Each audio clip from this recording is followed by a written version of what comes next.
Hi, this is the video worked example for time value of money, which is the second essential question, number 3, during the spring term of 2011. Now, this option may confuse you a little bit because these are all negative values. They're hanging below the line, but don't let it bother you. They're handled exactly the same way. This should look very similar to question number 2, because essentially what you have here is something looks like a constant series, something looks like a linear gradient series, and then something else that looks like a linear gradient series. And the easiest way of thinking about this is going to be that you've got this sequence over here. It's a linear gradient all by itself. It's just shifted the wrong place. And this here has this constant series of negative 10s that's around the bottom. And then what you're doing is you're adding the linear gradient series back into it here.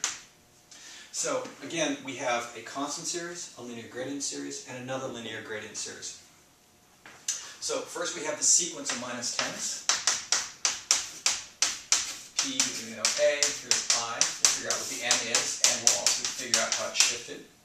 We have this first linear gradient series that basically takes back parts of the negative 10. And so that's going to be, let's see, that's increasing by 2 each time.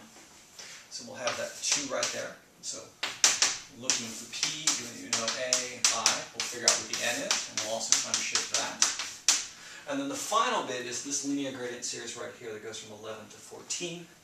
And that one is just negative 2, P, A, I, whatever that is. And we'll make sure to shift that around. So the easiest one to deal with first is going to be this one right here, because it actually starts at 0. So it's a pure linear gradient series. It's not stacked on anything else. It's just situated in the wrong spot. So following the rule for counting, you know that there's 1, 2, 3, 4 non-zero elements, which mean n is supposed to be equal to 5 at that point.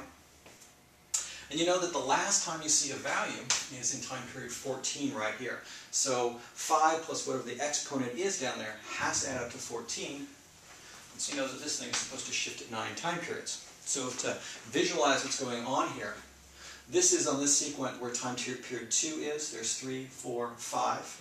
And what you're doing is you're bringing everything back to time period 9. That's what the numerator does. The denominator brings it from time period 9 all the way back to time period 0. So that part's taken care of. Now the next part is this constant series that goes all the way across through time period 9, is a nice way of thinking about it right here. Nothing's going on in time period 10. And then what's being subtracted back from it, or taken back, is that linear gradient series right there. So we're going to deal with this long string of 10s, where there are 1, 2, 3, 4, 5, 6, 7, 8, 9, 10 of them. So that's where that 10 comes from.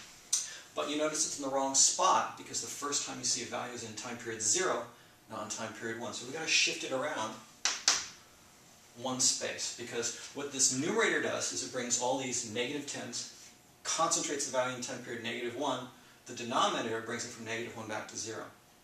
Now let's deal with the take back that's taking place, which is this linear gradient function. So what you see is that there's this increase in 2, moving back towards 0, 1, 2, 3, 4 times as a linear gradient.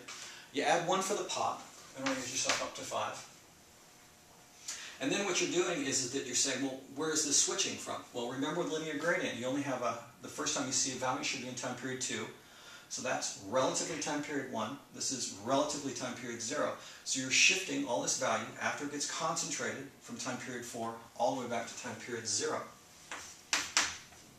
And if you notice, this 5 and this 4 adds up to time period 9, which is the last time you see a component of linear gradient. So here's one way of writing out the present value of this series in factor notation. Again, this is example number 3 in spring term 2011.